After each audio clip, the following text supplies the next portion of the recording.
Yeah, that was a hard scene. At that point when I did that letter, we were losing Adam, and that was a lot. And me and Paul, we sat at a table with our sound guy, and all three of us was crying. And it was one tape. Like it was one read, and that's why I took my time with it. And I cried, and I asked the questions that need to be asked to Willa.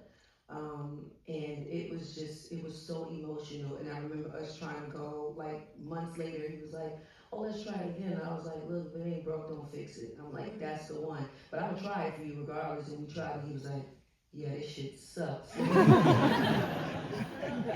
said, yeah, because that one was just, it was so good. And I'm happy that you all have received it that way because, you know, I'm like, I hope people can hear that, because Sophia has been a mess throughout the movie. So it's like to hear her so vulnerable and know that that letter came from a real place and the voice and the emotion came from a real place. It was really dope that people received it that way.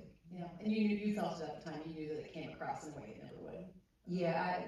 That's why I didn't want to redo it. Like it was just, but of course I'm gonna always still try. But that one was just, it was special. It was emotional, and again, he holding the boom like, like we was really it took us a minute to get through it, but it was just one long take. It was longer than that. But I think those moments are like, are you happy? Do you have love? Will you try to change the world like I did? We failed, but you will not. These are all the things that I felt like Perfidia wanted to be asked as well. Perfidia was in survival mode and majority of her life, she was all she had. So I think she asked a lot of necessary questions.